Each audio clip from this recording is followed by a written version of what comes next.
O Café Filosófico para mim foi uma experiência, assim, na época era nova, pelo fato de não ter tido esse tipo de experiência escolar, então larga escala logo cedo, assim, né? Logo no primeiro ano do ensino médio eu tá analisando como se fosse quase um debate, assim, né? Foi uma experiência muito marcante, principalmente pelo fato de eu ter participado do comitê técnico-científico e ter entrado em contato na área de pesquisa, na área de adentrar em conhecimento de qualquer tipo de tema. Isso me ensinou bastante na hora de estudar, na hora de ir atrás de um tema, verificar a veracidade de determinadas informações.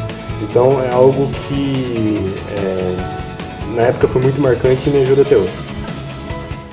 Eu sou a Giovana e o Café Filosófico, para mim, foi o momento em que eu pude mostrar a minha liderança, onde eu trabalhei responsabilidade, desenvolvi um senso crítico e criei uma opinião sobre um assunto que era tratado como polêmico ou pouco discutido por algum motivo. A parte de trazer profissionais para um debate é extremamente importante, porque ele agrega em conhecimento e faz você ter a sua opinião formada.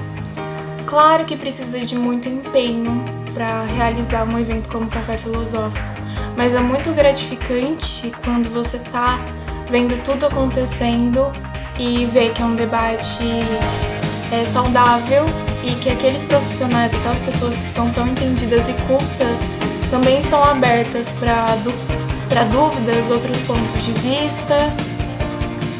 E, no geral, é muito bom participar do Café Filosófico. Meu nome é Guilherme e eu fui aluno do Rosa de 2017 até 2019. E durante esse período, eu tive a oportunidade de ser coordenador de 2 cafés filosóficos. E através desse projeto eu pude aprender muitas coisas, principalmente sobre como realizar um planejamento, sobre comunicação e como lidar com imprevistos.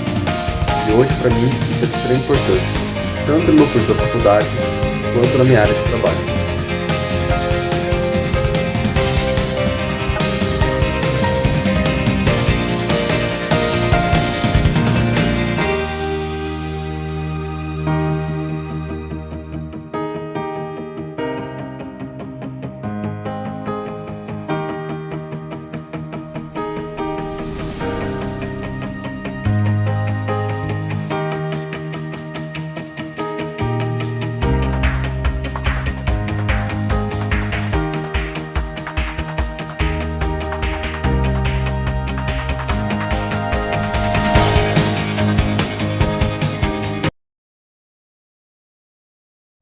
O argumento genocida, legítima defesa, violenta emoção, susto, medo, prevenção.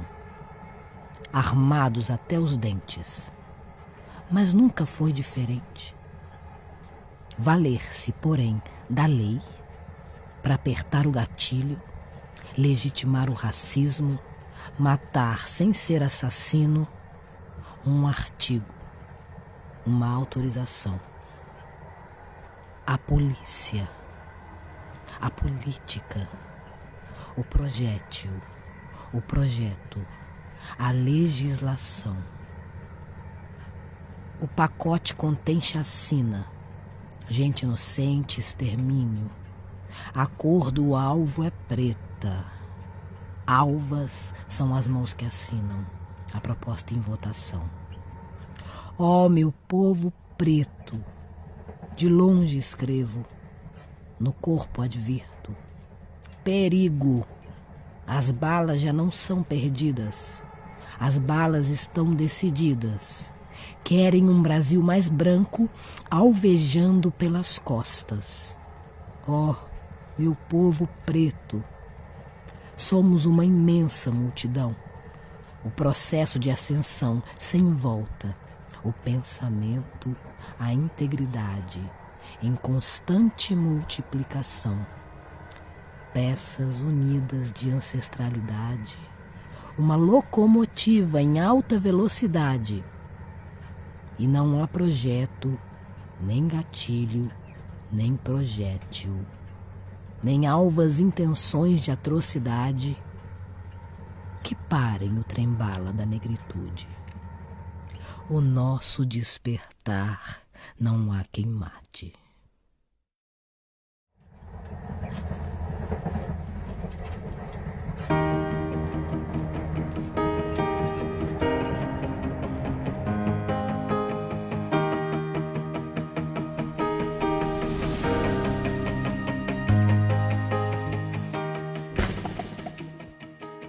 Quando eu penso em pluralidades, a primeira frase, a primeira coisa que veio à minha mente foi a necessidade de a gente romper com os silêncios, né? E quando eu falo de silêncio, eu não digo necessariamente a gente responder diretamente a alguém. Quando eu penso em silêncio, eu penso nos silêncios institucionais, eu penso no silêncio em relação à naturalização das mortes dos corpos negros, eu penso no silêncio em relação às desigualdades, eu penso no silêncio quando a gente está em espaços ou num país como o nosso, de maioria negra, e a gente não se enxerga, a gente não se vê nos espaços. E aí, quando eu penso em silêncio, eu penso o quanto que esse silêncio ele é construído por conta da determinação e da imposição de uma voz única, de uma voz que quer falar sobre nós, de uma voz que quer falar sobre o meu corpo, de uma voz que impede que uma pluralidade de vozes possa falar. Então, ter direito à voz é ter direito à humanidade. Então, quando eu não tenho direito à voz, a minha humanidade está sendo negada. Aí tem uma frase de uma jovem negra, que ela é brilhante, ela já participou de um TED, que é a Monique Evelyn, que me marcou muito, que ela disse: eu nunca fui tímida, eu fui silenciada. E aí eu comecei a lembrar da minha infância, que eu sempre fui uma criança extremamente falante, com autoestima, que gostava de mim, e com o tempo, quanto que eu fui me silenciando, o tempo, quanto que eu fui me invisibilizando por conta dessa determinação, dessa voz única. Quando eu cheguei na escola e não me enxerguei no material didático, quando eu cheguei na escola e o silêncio das professoras em relação às violências que acontecem dentro do ambiente escolar. E aí eu fui lembrando e um dia eu me fiz a pergunta, né? Quanto silêncio será que me compõe? E quantas de nós, muitas vezes, os silêncios foram impostos a nós e a gente acabou se silenciando, né? Só que aí existem pessoas, né, que são corajosas e começam a discutir esses silêncios, né? E nesse sentido as feministas negras foram muito importantes na minha formação como pessoa, sobretudo quando eu leio Audre Lorde e ela diz da importância de se falar, senão o peso do silêncio vai acabar nos engasgando. E aí quando a Alice Walker diz que não pode ser seu amigo quem exige seu silêncio, a gente vai percebendo o quanto que existem outras narrativas e que essas narrativas são potentes e que essas narrativas elas vêm justamente para transcender essa voz única. Porque é necessário falar de mim. É necessário que eu possa falar de mim e que não tenha uma voz determinando qual é o meu lugar dentro dessa sociedade. E aí essas vozes, essas múltiplas narrativas dessas mulheres corajosas, elas vão encorajando a gente também a falar. Elas vão nos encorajando a perceber o quanto que a nossa voz é necessária, né? E as pessoas que foram construídas para falar, essas pessoas que geralmente, né, são os homens brancos que têm o poder da fala, o quanto que é importante para esses homens perceber a minha necessidade histórica por falar. Então, não precisa ser negro para combater o racismo? Com certeza não. Não precisa ser mulher para combater o machismo? Com certeza não. Mas se mulheres negras, pessoas negras não falam, mulheres não falam, que tipo de sociedade que a gente está constituindo? Porque serão sempre os mesmos a falar. A gente não rompe com a norma branca e masculina. Então, é necessário para esse sujeito que sempre esteve nesse lugar de fala, entender que, muitas vezes, o lugar dele na contribuição dessa luta é ouvir. E entender a nossa necessidade histórica por falar. Porque numa sociedade onde essas vozes não falam, numa sociedade onde essas vozes, ou quando falam, são hierarquizadas, porque existe um discurso autorizado de quem pode falar, a gente não pode falar em humanidade, de fato, né? Então, quando eu penso em pluralidade, na necessidade de vozes, eu penso que é necessário um novo pacto de humanidade, né? Porque numa sociedade onde as violências são naturalizadas, onde os silêncios não são questionados, onde a gente não pensa, muitas vezes, que o silêncio diz muito, porque a ausência também é ideologia, e existe muitas coisas por trás dessas ausências, a gente não pode falar em humanidade de fato.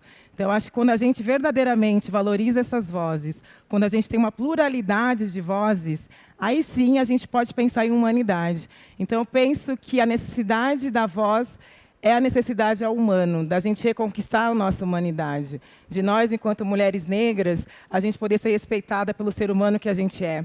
Porque essa voz que nos desumaniza, que nos coloca em lugares ou da subalternidade ou da exotização, essa voz ela precisa ser quebrada, né? E quando eu penso na pluralidade das vozes de mulheres trans, de mulheres negras, de homens negros gays, e essa multiplicidade de vozes falando, o quanto que a gente torna verdadeiramente uma sociedade mais rica, o quanto que a gente verdadeiramente tem uma sociedade muito mais criativa, o quanto verdadeiramente a gente vai ter uma sociedade humana de fato. Porque enquanto ser mulher negra não ser considerado humano nessa sociedade, enquanto a gente for vistas como mero objetos sexuais ou pessoas para estar em determinadas posições, a gente precisa reconfigurar essa humanidade. E a gente só reconfigura esse mundo quando essas vozes passam a falar, quando essas vozes começam a ser respeitadas, quando essas vozes começam a ser legitimadas. Então, romper com o silêncio é romper com a violência. Romper com o silêncio é a gente romper com essas violências naturalizadas cotidianas e que muitas vezes a gente não percebe como violência. Então é necessário se questionar sim, porque quando você está num espaço de maioria branca e as pessoas negras que ali estão te servindo, é necessário você se questionar por que aquelas pessoas não estão usufruindo do mesmo espaço como você. Por que essas mulheres negras não estão usufruindo do espaço como eu? É necessário, quando a gente chega na universidade e a gente só tem professores brancos, se questionar: por que eu não tenho professores negros aqui nessa universidade? Por que as mulheres negras dessa universidade elas só estão limpando o banheiro e elas não estão sentadas no banco dessa universidade? Se a gente não rompe com esses silêncios, a gente está admitindo que esse é o lugar, a gente está compactuando com esses tipos de violência. Então é necessário que a gente se incomode, de verdade. E esses discursos potentes desses grupos que historicamente não tiveram voz, eles vão incomodar de fato. E é necessário que esse incômodo seja visto como algo positivo. E muitas vezes esse sujeito que se sente incomodado, em vez de ele se questionar o porquê do incômodo, ele dirige a raiva dele para aquele sujeito que está incomodando ele. E, mais uma vez, ele tenta silenciar para ele ser a voz única. Mas, sem o incômodo, a gente não promove mudança. Então, é necessário, sim, que o sujeito privilegiado ele se incomode. Porque, se ele não se incomoda, ele vai achar que as coisas estão boas como estão. Ele não vai se perceber como responsável pela mudança. Ele não vai perceber o quanto que é importante ele se colocar num lugar de escuta. E, quando eu falo de escuta verdadeira, de escuta sincera, de quem ouve e está disposto a se desconstruir, de quem ouve e percebe a necessidade dessas outras vozes falar. Porque não pode ser meu amigo, já disse Alice Walker, quem exige meu silêncio. E se ele não me ouve, ele está exigindo meu silêncio. Por mais que ele não diga para mim, cale a boca, ele está exigindo meu silêncio, se ele não me ouve e se ele não considera a minha narrativa como importante. Então é importante a gente se questionar por que a gente não lê mulheres negras, por que a gente não lê obras de pessoas negras, por que muitas vezes nas nossas bibliotecas essas mulheres não estão lá. Por que a gente não lê essas narrativas? Por que a gente não percebe a potência desses discursos e o quanto que é importante esses discursos para a reconfiguração do mundo? Então, todos e todas são responsáveis por isso. E é necessário, sobretudo, que a gente tenha essa consciência, que a gente perceba que o mundo ele vai ser muito mais rico e muito melhor para todos nós quando verdadeiramente a gente tiver uma pluralidade de vozes, porque enquanto não tiver bom para essas vozes que são silenciadas, também não vai ser bom para ninguém. Então, pensar qual é esse mundo que a gente quer de fato, se é um mundo onde só existe uma voz falando, ou se é um mundo em que essas outras vozes possam falar e não sejam vistas como vozes menores, como vozes marginalizadas, mas como vozes necessárias e como vozes potentes. E, nesse sentido, eu deixo a pergunta, até que ponto a gente está permitindo que essas vozes falem e até que ponto esses sujeitos que foram configurados nessa voz única estão necessariamente se colocando a responsabilidade de ouvir. E, nesse sentido, o silêncio ele vai ser importante, no sentido de ouvir aquele que nunca pôde falar, no sentido de reconhecer a necessidade histórica de fala desses outros sujeitos. Porque não dá para a gente falar em direito se a gente não fala do direito à voz, se a gente não reconhece, sobretudo, o direito à fala. Então, um pacto de humanidade é possível a partir do momento que a gente reconhece esse direito e a gente se coloca essa responsabilidade de verdadeiramente mudar. Então, acho que essas vozes potentes desses grupos que vêm falando e estão falando não são contra narrativas meramente e contra discursos. São discursos potentes, são discursos que vêm para transcender silêncios seculares, porque quer colocar de fato a nossa humanidade e dizer que nós somos várias possibilidades de existência e que a gente quer existir sim, mas, sobretudo, a gente quer existir com dignidade. Obrigada.